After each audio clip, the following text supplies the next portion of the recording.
TFT is increasingly looking like Hogwarts nowadays. If Hogwarts had a few more swords other than Gryffindors, as well as a bit of an anime tinge, looking at you, Mr. Mecha Garen, lasers are present as well, of course, keeping the pace. I wonder which unforgivable curse Victor casts every time. Hey everyone, and welcome to another ProGuides TFT video. Today, we're going to be talking about patch 10.13's prevalent comps and why they have been so successful. Make sure to play these comps when you can, and you will definitely rise in rank. As with every top comps list, getting the top comp will not guarantee you first place, but it will give you a high enough chance for a top 4 finish, netting you that sweet LP. Positioning, items, and scouting are still your most important tools in this game, working together with your comp in order to give you that shiny first place. In this video, we will talk about each comp, a general playstyle guide, look at items they use, and their positioning. This patch is fairly balanced besides higher elo. Before we dive in, I just want to let you guys know that we have a Discord community and a new subreddit that is growing really fast. We have you to thank for that, and we want to continue building our community and helping you be a part of it. Make sure to check out the link in the description below.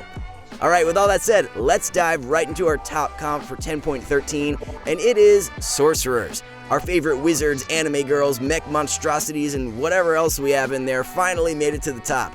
And the best part is, there is no one specific build of them that is absolutely best. Due to the versatility of Sorcerers and the amount of carries that work well with them, they have many different options, all of which have strong late game and can definitely get you that first. Riven, Victor, the Mech, Xerath, Janna, all have become staples in Sorcerer comps, so let's explore them. Starting with playstyle, Sorcerer comps really depend on which route you're going. In the early game, things are fairly simple. You look for a Twisted Fate, Zoe, Ahri, and maybe a Syndra if you're lucky. If you don't find them immediately, don't worry, since Sorcerer items are actually quite good on other stuff as well. You can start with 2 Vanguard, 2 Brawler, and outfit them in AP. They'll do great. I even played a game where I was playing Cybers until 3-1 and then transitioned to Sorcerers. Which Sorcerer comp you go towards is usually dictated by your items, as well as your 4-cost champion roles. Getting an early Riven is a strong indication that you could go for that build. If you have a lot of tiers, going for a Victor carry, perhaps with Mech frontline, is a good option. A lot of attack speed, maybe it's Xerath. Mind that the different builds you can go for have different power spikes and costs. The Mech build has a much earlier power spike compared to a Sorcerer comp centered around Xerath, for example. The Riven version spikes 2 times, once when you first get Riven with 4 Sorcerers, and when you 2-star Riven and add 6 Sorcerers at level 7. Xerath-focused comps will spike when you get 2-star Xerath, so try playing it on Nicoverse. Leveling is fairly straightforward, standard rules apply. Try to fast 7, since most of these comps hit their biggest power spike on 7. Since Xerath is an addition to most of them, and 4-costs like Riven, Victor, and Fizz are more easily seen on level 8, leveling to 8 is the best route for sure. Best galaxies to play Sorcerers are definitely Treasure Trove to itemize more carries, Little Legends since they have early power spikes, and Nicoverse since you can hit those spikes really easily by instantly 2-starring your chosen carry. Positioning for this comp has 2 basic patterns depending on which stage of the game you're in. In the early game, you will have to be much more mindful of infiltrators, so positioning to the sides or putting frontline units in the backline to intercept them is advised. In the late game, the comp should look like this. There are many variations to the comp, but we are using the Riven example for this, as you will most likely use her as your frontline.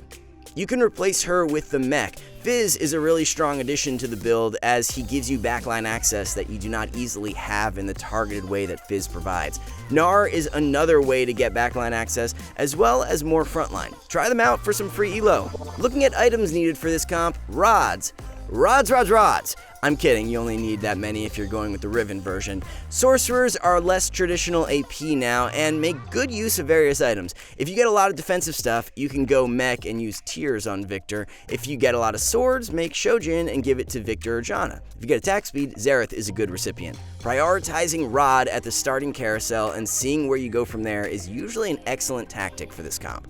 Do not underestimate Star Guardian's charm, as it can be amazing on Victor, as are most mana items. That's it about new Sorcerers. The build is actually quite easy to play since you can play it contested even with 2 other people and still do decently well. Make sure you don't pivot into it too late and keep your options open in the early game. Go farm some LP with this comp, it is so much fun to play. The next comp we're going to showcase is Jinx and her gang of rebels. While this is not a traditional full rebel build, it can be that, or it can be the Mech out there and more. Another flexible comp relying on Jinx's power to carry you to that first place. The focus is on, well, Jinx. Obviously, you cannot start with her, so we gotta use someone to carry her items well. She really likes Last Whisper, Giant Slayer, and Red Buff, as well as other items like Rapid Fire Cannon and even Hurricane. As such, blasters are usually the way to go when playing this comp, or snipers early starts like Caitlyn and Vayne. The new Kog'Maw is also a really good item holder for Jinx, especially if you run him with a few more battle casts.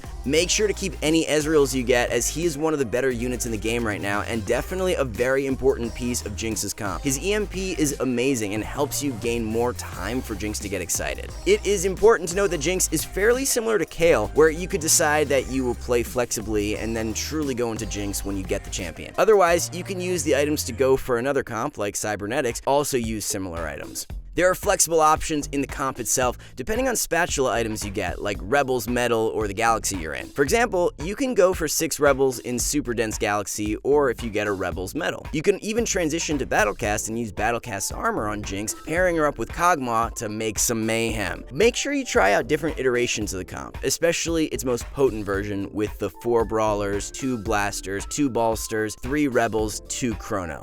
Slotting in Mystic can be quite good as well if you find the lobby needs it, usually adding a Soraka and a Lulu. There are no best galaxies to play Jinx, she's good in all of them, though Nicoverse makes it a bit easier since you can easily 2-star. This is a frontline and backline comp, focusing on protecting the Jinx and helping her get excited as fast as possible. Blitzcrank is always placed next to her, in order to bring in weaker units for her to chomp on. This also serves to distract Jinx from hitting that super tanky unit opponents put in her face. You can use Aurelion Sol as a blitz bait since he is immune to CC as well. The comp should look like this on level 7.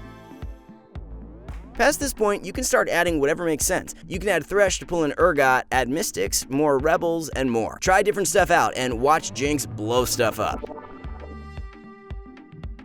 Jinx likes bows and swords, no guns, curiously enough. She does love the only cannon in the game though, and it's probably the best defensive item on her. Rapid Fire Cannon is amazing on Jinx as it allows her to stay safe and demolish people from afar. The Infinity Last Whisper combo is a great addition to RFC, or you can just go with Last Whisper to shred some armor and add Red Buff or Giant Slayer as a third item. If there are no Vanguards in the lobby, you could maybe forego Last Whisper and go for double Giant Slayer or something like that. After you finish Jinx items, make sure to itemize your front line. If you end up going Rebels, Gangplank can be a good addition, and he likes GA a lot. Ionic Spark is a really safe slam for Jinx as well, since she doesn't use rods or cloaks very well, but Gnar, GP, or even Aurelion Sol use the item quite well. Make sure you have at least 2 to 3 defensive and utility items when playing this comp, as Jinx is only as good as her front line. That's it for Jinx. She is one of the more contested champions right now, many suitors vying for her attention in lobbies across the globe. An interesting final tip for the comp is when you see a lot of people hoarding Jinx items and looking like they're going blasters, same as you, roll before them at level 7. Just finding one Jinx can help you stabilize and save that LP.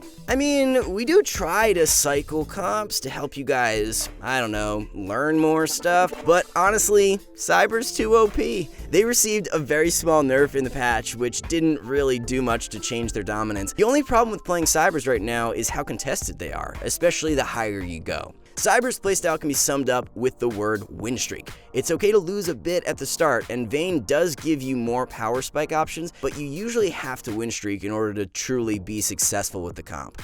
As such, you have to fight for the early game, leveling aggressively. Often when playing Cybers, you do not really hit 50 gold until after you go level 6, optimally at 3-2. Using Lucian as a Vayne item carrier, if you have Infinity or Last Whisper, it's good, or you can go for Red Buff early on and pair him with Blaster, and off you go. Make sure you save a Caitlyn for when you get a Vayne, since it also gives you Chrono paired with the Ezreal you have in to pair with Lucian. You level aggressively, aiming to be level 8 at 4-3, where you roll down to get your 6 Cybers and stabilize, adding Blasters, Snipers, and Chrono to boost your 6 Cybers a bit more. Speaking of Chrono, since we have spoken about Cybers playstyle too much, I'll let you in on a little secret. There's a really strong variant of Cybers which focuses on Chrono and uses 6 Chrono and 3 Cybers. You use Vayne as your carry, Lucian must get a red buff and potentially a Giant Slayer as well, while the third Cyber can be either Leona or Aurelia, since you'll have Thresh and Wukong, netting you Vanguard or Mana Reaver. Both are good, pick according to how strong your front frontline is. You can even use Vi to have Brawler with Blitz if you prefer. It is a really fun and strong comp that is relatively easier to hit than 6 Cybers, especially with all the contesting going on right now. Make sure to try it out. It is extremely fun watching Vayne and Lucian zoom around the map, shooting so fast with all that attack speed. With Cybers, you always want to go to level 9, so try to account for that in your games. The optimal stage to hit level 9 is anywhere from 5-1 to 5-5. Positioning on Cybers is spread out, with a focus on keeping your carries as safe from AoE as possible, enabling them to start duels and win them since they have the extra stats of the Origin itself. The positioning for the normal comp looks like this. The Chrono version of the comp looks like this.